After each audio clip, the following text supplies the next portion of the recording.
Salam sehat semuanya. Hari ini kita masuk pada materi kita hukum perburuhan. Nah, pembahasan kita yang pertama ini adalah mengenai mengapa mata kuliah kita disebut sebagai hukum perburuhan dan bukan hukum ketenagakerjaan. Apakah ada perbedaan antara buruh dengan tenaga kerja? Itu yang akan kita bahas. Kemudian juga nanti dasar hukum yang kita gunakan di samping Undang-Undang Nomor 13 Tahun 2003, saudara juga harus menyesuaikan dengan Undang-Undang Cipta Kerja. Dan nanti itu kita akan bahas. Nah, kita masuk yang pertama bahwa apa perbedaan antara tenaga kerja dengan buruh sehingga mata kuliah kita ini tetap dengan nama hukum perburuhan dan bukan hukum ketenagakerjaan. Berbicara tentang tenaga kerja, siapa yang dimaksud dengan tenaga kerja? Di dalam Undang-Undang Ketenagakerjaan, Undang-Undang Nomor 13, dikatakan bahwa tenaga kerja adalah setiap orang yang mampu untuk melakukan pekerjaan, baik pekerjaan itu untuk kepentingannya sendiri maupun untuk kepentingan masyarakat, dan baik berupa jasa ataupun menghasilkan suatu produk atau benda. Nah, jadi yang pertama kriterianya siapa yang dimaksud dengan tenaga kerja adalah setiap orang. Orang yang bagaimana? Orang yang mampu untuk melakukan pekerjaan. Kalau disebut orang itu mampu untuk melakukan pekerjaan, maka tentunya pertanyaannya apakah pekerjaan itu sudah diperoleh ataukah belum diperoleh? Saudara misalnya sebagai seorang mahasiswa, apakah saudara mampu untuk melakukan pekerjaan? Tentu dari saudara pasti mampu melakukan pekerjaan. Contohnya pekerjaan apa? Yang paling dekat dengan saudara, apakah saudara pernah membersihkan rumah saudara sendiri misalnya? Atau membersihkan kamar saudara sendiri? Mencuci baju saudara sendiri? Kalau saudara seandainya pernah melakukan pekerjaan menyapu di kamar saudara sendiri, menyapu itu adalah juga sebuah pekerjaan. Saudara mampu untuk melakukan pekerjaan. Dan mungkin saudara sudah lakukan, saudara menyapu. Tapi mungkin juga saudara, saya tidak pernah menyapu di rumah. Tapi seandainya saya tanya apakah saudara mampu untuk menyapu, mungkin saudara juga akan mengatakan mampu. Nah, dengan demikian tadi saudara mengatakan mampu untuk melakukan menyapu rumah, menyapu, pekerjaan menyapu itu bisa sudah saudara lakukan, sudah saudara peroleh, bisa pula belum. Nah, pekerjaan menyapu tadi kalau seandainya saudara lakukan untuk kepentingan siapa? Untuk kepentingan saudara sendiri. Yang produknya hanyalah berupa sebuah jasa, tidak menghasilkan barang, tetapi jasa, karena tidak terlihat kan, yang terlihat hanyalah bahwa ruangan itu menjadi bersih. Nah, bisa pula misalnya kita melihat orang lain yang melakukan pekerjaan. Kalau kita berada di kampus, saudara seringkali melihat si cleaning service menyapu ruang kelas saudara. Maka ketika cleaning service itu melakukan pekerjaan menyapu, jadi pekerjaannya kan sama menyapu, tadi saudara melakukan menyapu di rumah saudara, cleaning service menyapu di ruang kelas. Ketika cleaning service itu menyapu di ruang kelas, dia melakukan pekerjaan. Untuk siapa pekerjaan itu dia lakukan? Untuk kepentingan pemberi kerja, yaitu bayar. Untuk kepentingan orang lain. Yang dihasilkan juga sama berupa jasa. Nah, kita kembali pada persoalan kita tadi. Jadi kalau yang dimaksud dengan tenaga kerja tadi adalah setiap orang yang mampu untuk melakukan pekerjaan, baik pekerjaan itu sudah diperoleh, tadi si cleaning service sudah memperoleh pekerjaan, atau saudara yang sudah melakukan pekerjaan menyapu di rumah, maupun tadi saudara yang belum pernah, tidak pernah melakukan pekerjaan apapun di rumah misalnya begitu, maka kedua-duanya ini masuk dalam kriteria tenaga kerja. Kemudian baik pekerjaan itu dilakukan untuk kepentingannya sendiri, karena di rumah untuk kepentingan saudara sendiri, tidak memperoleh imbalan apapun dari orang lain, ataupun untuk kepentingan pemberi kerja, contohnya dari cleaning service. Dia melakukan pekerjaan untuk pemberi kerja. Hasil yang dihasilkan adalah jasa. Tapi bisa pula orang melakukan pekerjaan untuk orang lain, untuk pemberi kerja, untuk masyarakat, yang dihasilkan adalah sebuah barang. Contoh yang paling gampang dilihat adalah kalau saudara misalnya ke pabrik gitu ya, Pabrik apa misalnya? Pabrik pembuatan rokok, maka ada hasilnya berupa produk rokok. Terlihat ada hasilnya berupa barang. Nah, semua yang saya gambarkan tadi, setiap orang yang mampu melakukan pekerjaan, baik pekerjaannya ada maupun pekerjaannya belum ada, baik dilakukan untuk kepentingan dirinya sendiri maupun untuk kepentingan orang lain, baik itu berupa hasilnya tampak sebuah barang maupun hanya jasa, semuanya itu kita sebut sebagai tenaga kerja. Jadi cakupannya sangat luas sekali. Nanti kita akan bahas berbagai contoh-contoh yang lain. Itu yang dimaksud dengan tenaga kerja. Nah, sekarang siapa yang dimaksud dengan pengertian buruh di dalam ketentuan Undang-Undang Ketenagakerjaan? Dikatakan di sana Undang-Undang 13/2003, buruh adalah setiap orang yang bekerja dengan menerima upah atau imbalan dari pihak lain. Jadi kriterianya setiap orang yang bekerja lalu menerima upah itu diterima dari pihak lain. Oke. Nah, kalau tadi adalah tenaga kerja setiap orang yang mampu untuk melakukan pekerjaannya bisa sudah diperoleh, bisa belum. Tapi kalau kita berbicara buruh atau pekerja, maka kriterianya adalah bahwa setiap orang yang bekerja. Kalau disebut bekerja, berarti pekerjaan itu sudah diperoleh. Kalau tadi saudara masih di rumah melakukan pekerjaan untuk kepentingannya sendiri, saudara kan tidak disebut bekerja. Masih menganggur gitu kan, belum bekerja. Tapi kalau kita mengatakan setiap orang yang bekerja, berarti pekerjaannya harus sudah diperoleh. Nah, pekerjaan yang diperoleh ini, dia sudah mempunyai pekerjaan. Kriteria yang kedua harus dilakukan untuk kepentingan pihak lain karena dia akan mendapatkan upah atau imbalan. Nah, upah atau imbalan nanti di dalam ketentuan undang-undang kita akan pelajari materi kita berikutnya adalah setiap pemberian yang diberikan oleh pemberi kerja kepada si buruh atau pekerja, baik itu berupa uang maupun yang lainnya. Nanti kita akan bahas. Dan upah ini diberikan karena dia melakukan pekerjaan untuk kepentingannya orang lain atau pihak lain. Gitu ya. Tadi kalau tenaga kerja itu pekerjaannya bisa sudah diperoleh atau belum karena hanya disebut mampu. Tapi kalau kita berbicara buruh atau pekerja, pekerjaannya harus sudah ada. Kemudian yang kedua tadi, kalau untuk tenaga kerja pekerjaannya tadi itu baik yang sudah ada maupun belum bisa untuk kepentingan diri sendiri atau orang lain. Tapi kalau kita berbicara buruh, pekerjaan itu harus dilakukan untuk kepentingan pihak lain dan harus menerima upah. Oke, nah itu perbedaannya.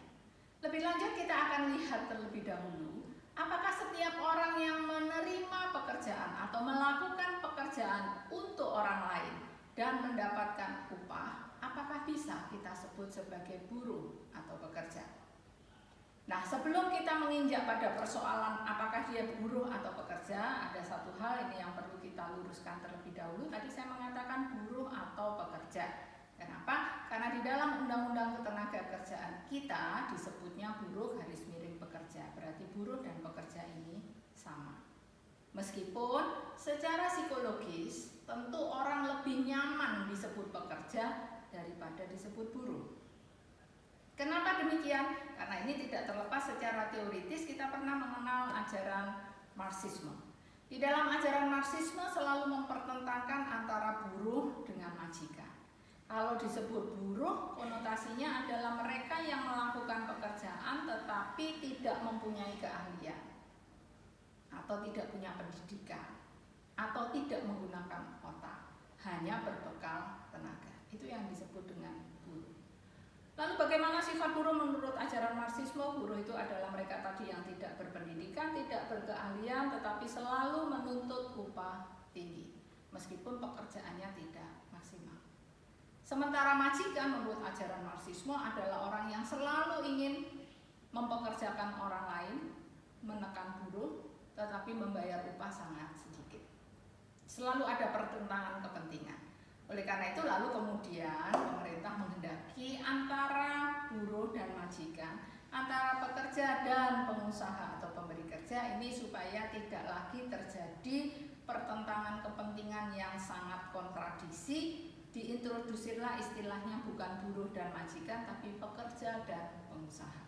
Dengan harapan bahwa antara pekerja dan pengusaha ini lalu kemudian mereka akan saling membutuhkan.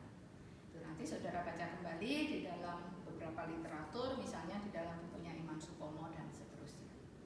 Oke, saya kembali pada persoalan kita tadi.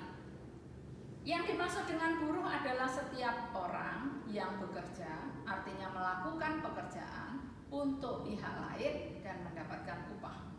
Itu yang dimaksud di dalam Undang-Undang Ketenagakerjaan. Tapi Undang-Undang Ketenagakerjaan kemudian di dalam ketentuan-ketentuan berikutnya menggambarkan bahwa tidak semua orang yang melakukan pekerjaan untuk orang lain dan mendapatkan upah pasti disebut buruh. Belum. Undang-Undang Ketenagakerjaan mengatakan orang itu akan disebut sebagai buruh atau pekerja kalau ketika dia melakukan pekerjaan untuk orang lain harus berada di dalam sebuah hubungan kerja. Nah, bagaimana untuk membedakan bahwa pekerjaan ini dilakukan di dalam hubungan kerja ataukah di luar hubungan kerja? Cirinya adalah akan berada di dalam hubungan kerja kalau didahului dengan perjanjian kerja. Nah, apa itu perjanjian kerja? Nanti kita akan bahas berikutnya. Tetapi satu hal dulu untuk menyambungkan materi ini, perjanjian kerja itu intinya tentu kan perjanjian di mana satu pihak melakukan pekerjaan pada pihak lain. Nah, tetapi tidak semua perjanjian di mana satu orang melakukan pekerjaan untuk orang lain itu pasti perjanjian kerja. Ada ciri-cirinya kapan sebuah perjanjian itu disebut perjanjian kerja. Salah satu ciri yang paling menonjol adalah bahwa ketika orang melakukan pekerjaan untuk orang lain itu akan merupakan perjanjian kerja kalau pekerjaan itu dilakukan tunduk pada perintah pemberi kerja. Nah, jadi kapan seseorang tadi disebut buruh? Buruh adalah orang yang bekerja, orang yang melakukan pekerjaan untuk pihak lain. Pekerjaannya itu harus berada di dalam hubungan kerja yang ditandai atau diawali dengan adanya perjanjian kerja. Salah satu unsur yang menunjukkan bahwa perjanjian itu adalah perjanjian kerja adalah ketika orang ini melakukan pekerjaan untuk orang lain harus tunduk pada perintah yang memberi pekerjaan. Oke, contohnya bagaimana? Contoh yang paling mudah misalnya sekarang kita masuk ke sebuah perusahaan, ke sebuah pabrik. Katakanlah ambil contoh pabrik apa nih? Pabrik roti, pabrik biskuit gitu ya. A bekerja di pabrik roti. Lalu kemudian pekerjaan A apa? Ya tentu membuat roti. Yang paling gampang roti apa misalnya? Oh, membuat roti tawar. Bagaimana bentuk roti tawar? Yang saudara tahu biasanya bentuk roti tawar ya kotak gitu kan ya. Oke, jadi si pekerja setiap hari membuat pekerjaan, membuat roti tawar. Bagaimana proses dia membuat roti tawar, bahan apa yang dia harus masukkan, bagaimana cara mengolah bahan itu sampai menjadi roti, bagaimana dia memotong bentuk roti itu, bagaimana dia mengemas roti itu, semuanya ditentukan oleh pemberi kerja, oleh pengusaha, oleh majikan. Contoh gampangnya roti tawar yang sering saudara lihat bentuknya kotak. Boleh nggak kalau suatu saat si buruh pekerja mengatakan saya bosan bos bikin roti tawar yang berbentuk kotak dengan ukuran sekian. Boleh nggak suatu saat dia mengatakan saya rubah nih bentuknya tidak kotak tapi saya bentuk hati misalnya begitu. Bolehkah? Kalau dia tidak meminta izin terlebih dahulu kepada pengusaha majikan lalu dia merubah semaunya sendiri, atau misalnya ya sudah tetap kotak bos tapi ukurannya tidak 15 kali 15 saya rubah sekarang ukurannya jadi 30 cm kali 30 cm misalnya. Bolehkah seperti itu? Kalau buruh atau pekerja tadi melakukan perubahan terhadap pekerjaannya tidak sesuai perintah pemberi kerja, maka pemberi kerja justru akan memberikan sanksi kepada pekerja atau buruh. Dan sanksi terakhir tentu PHK, dipecat, diberhentikan, kan? Nah, itu tadi sebuah gambaran bahwa ketika seseorang tadi bekerja di pabrik roti, dia adalah buruh.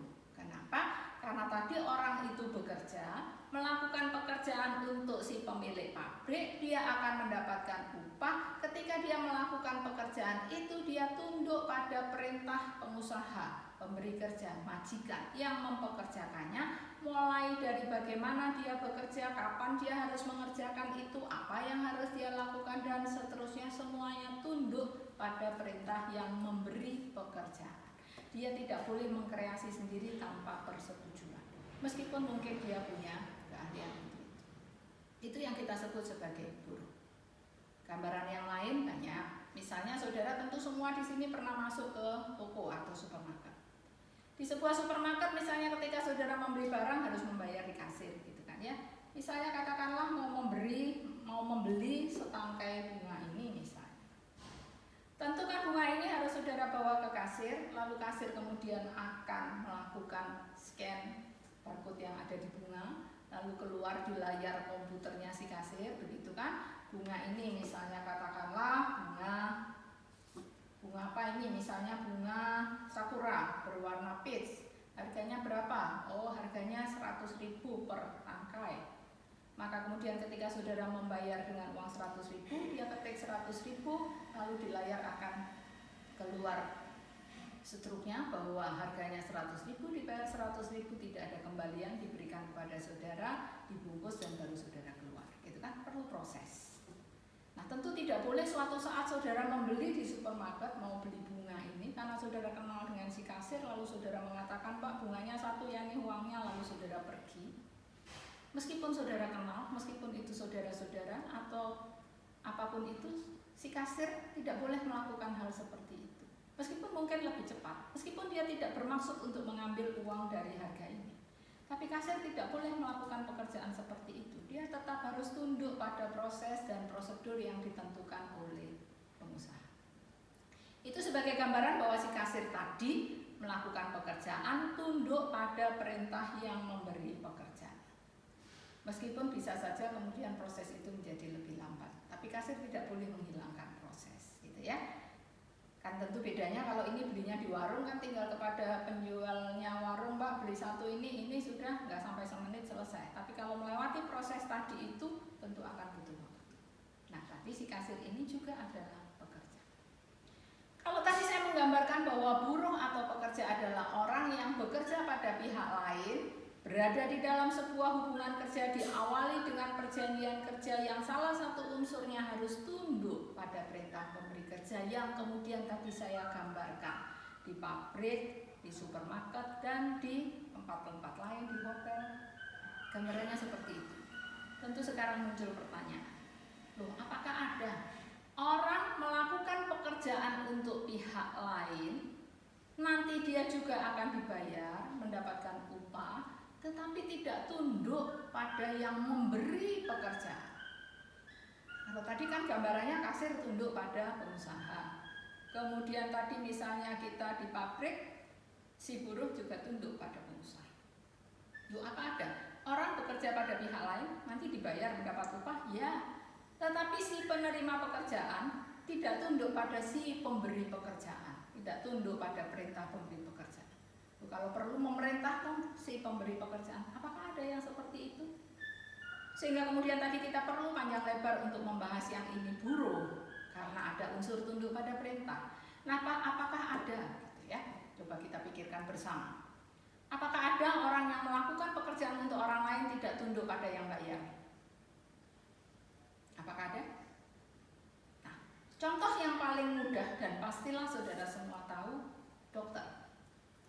Ketika saudara kemudian sakit dan pergi ke dokter, gitu kan ya, tentu kemudian nanti saudara juga akan membayar kan kepada dokter, memberikan imbalan kepada dokter. Saudara memberikan pekerjaan kepada dokter, dokter melakukan pekerjaan untuk saudara, dan nanti saudara selaku pemberi pekerjaan juga membayar. Apakah dokter tunduk pada perintah saudara? Ketika saudara sakit misalnya, bukankah justru dokter yang memerintah saudara? Oke, pasien silahkan di tempat tidur yang disediakan misalnya, lalu diperiksa, lalu kemudian dokter bahkan mungkin akan menyakiti saudara dalam tanda kutip. Loh, ini sakitnya begini, harus kemudian disuntik, atau bahkan mungkin harus dioperasi dan seterusnya. Ketika si dokter menyuntik saudara, ketika dokter mengoperasi saudara, bagaimana prosedurnya dokter mengoperasi? Bagian mana yang harus dioperasi? Bagian mana yang harus dibedah? Bagian mana yang harus dijahit? Bagaimana caranya membedah? Bagaimana caranya menjahit? Kapan harus dijahit? Dan seterusnya. Bukankah dokter tidak tunduk pada perintah pasien? Justru keahlian dokterlah yang menentukan kapan pasien ini harus dibedah, kapan pasien ini harus dijahit, kapan pasien ini beristirahat, kapan dia sudah tidak perlu beristirahat, kapan memakan obat, dan seterusnya. Nah, gambaran ekstrim itu tentu memberikan gambaran kepada saudara ada perbedaan mendasar tadi. Kalau si bekerja di pabrik roti, dia melakukan pekerjaan, proses dan prosedur sesuai yang dimaui oleh pemberi kerja. Tetapi hubungan antara dokter dengan pasien tadi, dokter tidak tunduk pada perintah pasien. Ketika dia akan melakukan operasi, prosedur operasi bukan ditentukan oleh pasien, tapi dokterlah yang menentukan. Padahal dokter tadi juga akan dibayar oleh si pasien. Nah, hubungan antara dokter dengan pasien ini tidak berada di dalam hubungan kerja. Dia berada di luar hubungan kerja. Oleh karena itu, hubungan antara dokter dengan pasien pasti bukan berawal dari perjanjian kerja. Ada perjanjian yang lain? Ya, di dalam hukum kesehatan nanti saudara akan diajarkan ada perjanjian terapeutik misalnya. Oleh karena itu tadi kalau si buruh melakukan pekerjaan dan ketika dia melakukan pelanggaran, maka pemberi kerja bisa mengakhiri hubungan kerja, mem-PHK, dipecat. Tapi ketika dokter melakukan pekerjaannya untuk pasien, terjadi kesalahan, malpraktek misalnya, maka kita tidak berbicara undang-undang ketenagakerjaan karena tadi bukan berawal dari perjanjian kerja. Tapi ada perjanjian yang lain, perjanjian terapeutik misalnya tadi. Maka kalau dia melakukan kesalahan, kita akan masuk pada undang-undang kesehatan. Dia bisa dituntut malpraktek. Gitu ya. Nah, contoh yang lain, apakah hanya dokter? Mereka yang melakukan pekerjaan yang di bawah perintah. Lobe. Heh? Mateng kon. Lobe, wis mati. Nah, berikutnya, apakah hanya dokter yang tadi saya berikan contoh melakukan pekerjaan untuk pihak lain tapi tidak tunduk pada perintah pemberi kerja? Contoh yang lain banyak, misalnya nanti saudara ketika lulus sarjana hukum, salah satu pekerjaan yang saudara bisa dapatkan misalnya sebagai pengacara, lawyer, penasihat hukum, gitu ya. Maka saudara juga akan mendapatkan pekerjaan dari klien. Untuk apa? Untuk menyelesaikan hal-hal atau permasalahan yang dialami klien. Misalnya klien memberikan kepada saudara pekerjaan karena klien mempunyai tagihan, yang tagihan ini tidak terbayar. Kan? Nah, apa yang dilakukan oleh pengacara, lawyer, penasihat hukum terhadap pekerjaan yang diberikan oleh klien? Kalau ini tadi misalnya persoalan tagihan, maka saudara bisa membuat somasi atau gugatan, gitu kan? Bagaimana caranya membuat somasi? Apa yang harus dimuat di dalam somasi? Dan bagaimana nantinya membuat gugatan? Apa saja yang harus dicantumkan di dalam gugatan? Bagaimana positanya? Bagaimana petitumnya? Tentu semua itu tidak berada atau tidak tunduk pada perintah klien. Justru pengacara lah yang akan menentukan hal-hal apa saja yang harus dikemukakan. Alat-alat bukti apa yang dibutuhkan, gitu ya. Tentu itu ditentukan oleh si pengacara, bukan oleh klien. Dengan demikian hubungan antara klien dengan pengacaranya tadi tidak berada di dalam hubungan kerja, berada di luar hubungan kerja, tidak diawali dengan perjanjian kerja, tapi diawali dengan perjanjian yang lain. Kalau klien dengan pengacara, perjanjiannya apa? Tentu adalah perjanjian pemberian kuasa yang diatur di dalam Kitab Undang-Undang Hukum Perdata. Sehingga dengan demikian kalau nanti ada persoalan antara pengacara dengan klien, maka kita tidak berbicara aturan PHK.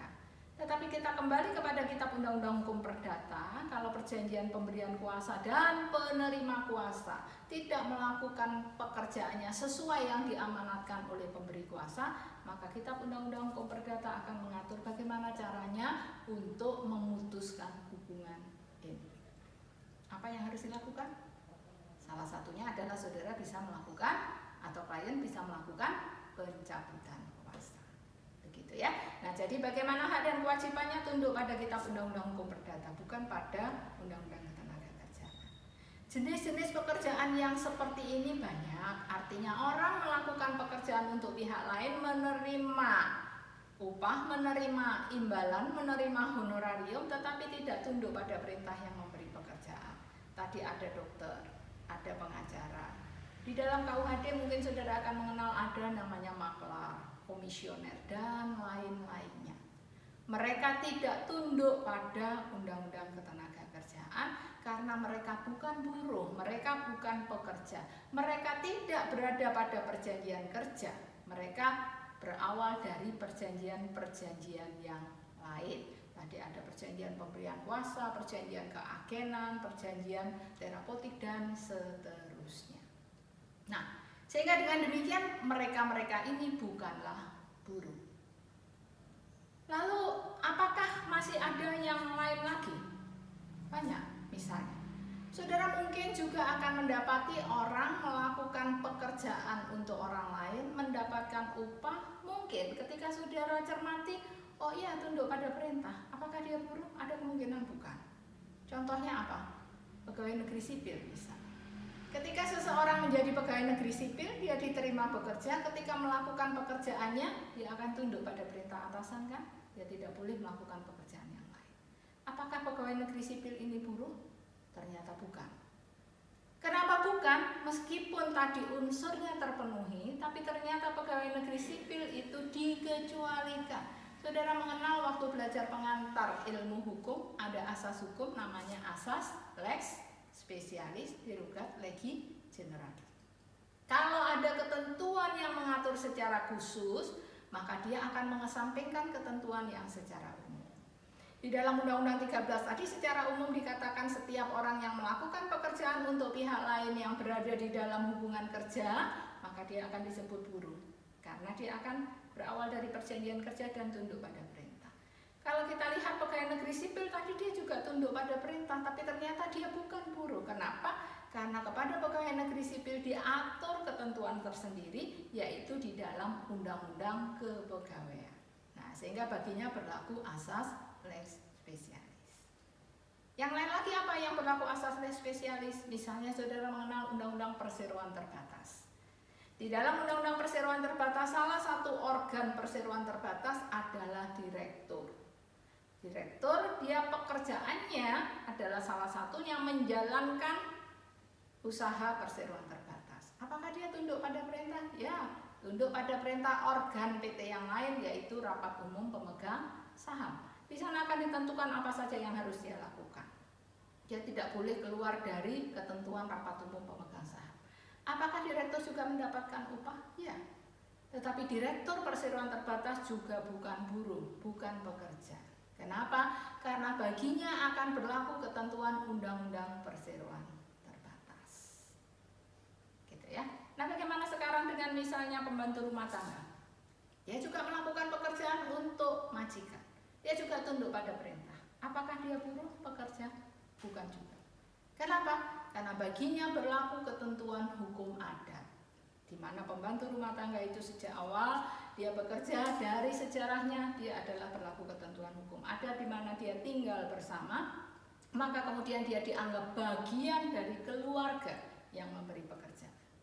Oleh karena itu saudara kaitkan misalnya di dalam ketentuan KDRT, Undang-Undang KDRT gitu ya, ketika seorang pembantu rumah tangga misalnya lalu dipukul oleh majikan, dianiaya oleh majikan, maka saudara tidak menggunakan ketentuan di dalam KUHP, tapi saudara akan menggunakan ketentuan dalam KDRT. Dia bagian dari rumah tangga, maka baginya berlaku ketentuan khusus di dalam hukum adat.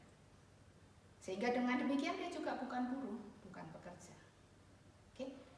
Contoh yang lain yang ekstrim sekarang, yang saya berikan contoh, pekerja seks komersial. Apakah mereka pekerja? Meskipun orang menyebutnya pekerja seks komersial atau dalam bahasa yang lebih vulgar adalah pelacur. Apakah dia pekerja? Dia juga melakukan pekerjaan untuk orang lain. Dia juga akan mendapatkan imbalan. Dan dia juga tunduk pada perintah yang memberi pekerjaan. Apakah dia bisa disebut pekerja? Tidak. Kenapa? Karena tadi ketika dia melakukan pekerjaan itu, pekerjaan yang dia lakukan bertentangan dengan ketentuan undang-undang, ketertiban, kesusilaan gitu ya. Yang menyebabkan apa? Yang menyebabkan perjanjian itu batal demi hukum. Sehingga itu bukanlah sebuah perjanjian. Sehingga dia juga bukan pekerja atau buruh. Nah, jadi dari gambaran yang saya berikan tadi, ada banyak orang melakukan pekerjaan untuk orang lain, dapat upah, dapat imbalan, tapi belum tentu mereka adalah pekerja. Saudara harus pilah, kalau dia kemudian dikecualikan dari undang-undang, memang tidak terpenuhi unsurnya, atau jenis pekerjaannya melanggar, maka mereka itu bukan buruh, bukan pekerja. Kenapa ini penting sekali untuk saudara ketahui? Karena nanti di dalam pembahasan kita hukum perburuhan, kita hanya akan membahas mereka yang termasuk buruh atau pekerja. Itulah yang nanti akan kita bahas pada materi-materi kita berikutnya, misalnya tentang pengupahannya bagaimana, prosesnya kalau terjadi perselisihan bagaimana hak dan kewajibannya. Kita hanya bicara kepada mereka yang termasuk buruh atau pekerja. Sedangkan tadi mereka-mereka yang melakukan pekerjaan-pekerjaan yang lain tadi, yang bukan buruh atau pekerja, tidak kita pelajari pada materi kita. Dia akan berada pada mata kuliah saudara yang lain. Nah, tapi tadi dokter, pengacara, dan lain-lainnya tadi, direktur perseroan dan seterusnya, semuanya adalah tenaga kerja. Gitu ya. Nah, jadi tenaga kerja ini sangat luas, baik tadi buruh ataupun bukan buruh dengan berbagai macam jenis pekerjaannya. Mereka semua adalah tenaga kerja, termasuk juga yang belum memperoleh pekerjaan. Di dalam mata kuliah kita hukum perburuhan, kita tidak mempelajari yang ini. Yang kita pelajari skopnya hanyalah buruh atau pekerja. Oleh karena itulah mata kuliah kita tetap disebut hukum perburuhan, bukan hukum ketenaga kerjaan. Skopnya kita persempit bahwa kita hanya akan bicara pekerja atau buruh. Baik, jadi untuk materi kita yang pertama, kita baru membahas masalah itu. Nanti berikutnya saya akan membahas mengenai perjanjian kerja dan kita kaitkan dengan Undang-Undang Cipta Kerja. Karena nanti akan ada banyak perubahan di sana. Ya, semoga Undang-Undang Cipta Kerja ini kemudian tidak dianulir kembali gitu ya, sambil kita menunggu peraturan pelaksananya. Itu yang dapat saya sampaikan. Terima kasih.